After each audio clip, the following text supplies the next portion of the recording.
आज का article Indian express में प्रकाशित लेख चीन द्वारा सीमा उल्लंघन के मामलों में वृद्धि है। यह आर्टिकल हमारे पाठ्यक्रम के सामान्य अध्ययन प्रश्न पत्र संख्या 2 के खंड भारत और इसके पड़ोसी देशों से संबंधित है। आइए जानते हैं कि प्रीलिम्स के दृष्टिकोण से भारत चीन सीमा, गैलवान घाटी, पैंगोंग त्सो झील से संबंधित प्रश्न पूछे जा सकते हैं। वहीं मेंस के दृष्टिकोण से भारत चीन सीमा विवाद से संबंधित प्रश्न पूछे जा सकते हैं। चलिए जानते हैं कि यह चर्चा में क्यों है।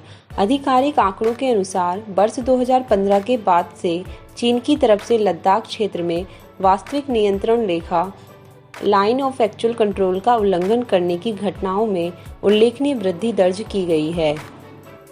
चलिए प्रमुख बिंदुओं को देखते हैं।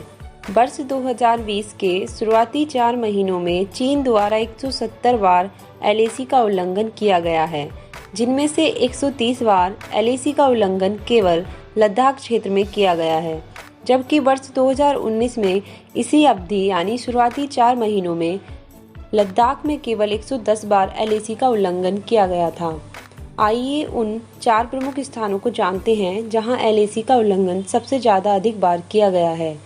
3,488 किलोमीटर लंबी भारत चीन सीमा पर 80% LAC उल्लंघन के मामले केवल 4 स्थानों पर दर्ज किए गए हैं, जिनमें से 3 स्थान पश्चिमी LAC क्षेत्र के पूर्वी लद्दाख में स्थित हैं।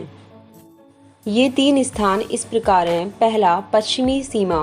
पश्चिमी क्षेत्र में लद्दाख और अक्साई चिन क्षेत्र शामिल हैं। पैंगोंग त्सो ट्रिग हाइट्स बर्ड्स में LAC उल्लंघन के 2/3 मामले दर्ज किए गए हैं। पैंगोंग त्सो 135 किलोमीटर लंबी झील है, जिसका 1/3 हिस्सा भारत द्वारा नियंत्रित किया जाता है। डूमे चेले के सामने स्थित डोले टांगो क्षेत्र में वर्ष 2019 में 54 LAC उल्लंघन के मामले देखने को मिलते हैं। दूसरा, पूर्वी क्षेत्र। इसमें सिक्किम तथा अरुणाचल प्रदेश के साथ लगने वाली सीमा को शामिल किया गया है। पूर्वी क्षेत्र में सीमा उल्लंघन के अधिकतर मामले दीचू क्षेत्र, मदन कगार क्षेत्र में दर्ज किए गए हैं। पूर्वी सीमा पर सिक्किम के नाकुला क्षेत्र में भारतीय और चीनी सैनिकों के बीच कभी कभी टकराव देखने को मिलता है। तीसरा, मध्य क्षेत्र। यह सीमा तिब्बत के साथ लगती है। इसमें अनेक लघु क्षेत्रों को लेकर विवाद है। मध्य क्षेत्र में सीमा उल्लंघन के अधिकतर मामले उत्तराखंड के बाराहोती में दर्ज किए गए हैं। आइए गैलवान घाटी क्षेत्र को लेकर हुए विवाद को जानते हैं। हाल ही में चीन की एक समाचार एजेंसी की रिपोर्ट के अनुसार अक्साई चीन के गैलवान घाटी क्षेत्र में भारत ने रक्षा सुविधाओं का निर्माण किया है। यद्यपि भारत ने आधिकारिक रूप से इस पर कोई प्रतिक्रिया नहीं दी है। गैलवान घाटी क्षेत्र में भी दोनों सेनाओं के बीच तनाव देखने को मिलता है। आइए LAC पर सीमा उल्लंघन के मामलों के बारे में जानते हैं।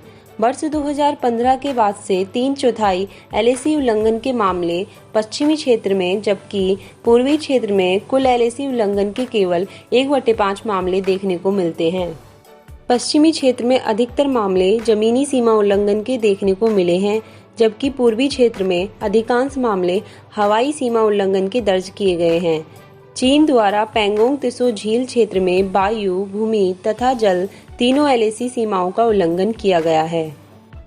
अब उन प्रयासों को जानते हैं जो सीमा उल्लंघन के मामलों को सुलझाने हेतु किए गए हैं।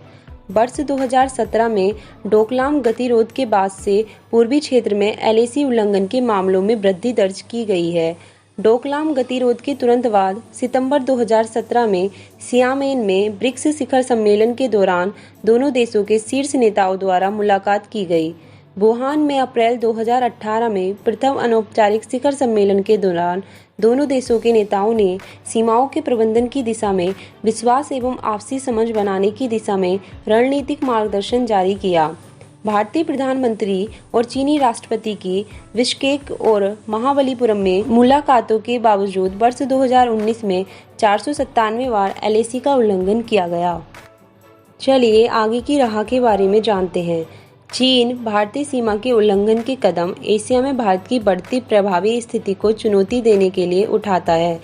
बदली हुई परिस्थितियों में भारत के लिए जरूरी हो चुका है कि वह अन्य एशियाई देशों के साथ कूटनीतिक और सामरिक सहयोग बढ़ाकर चीन की चुनौतियों का मुकाबला करे। धन्यवाद।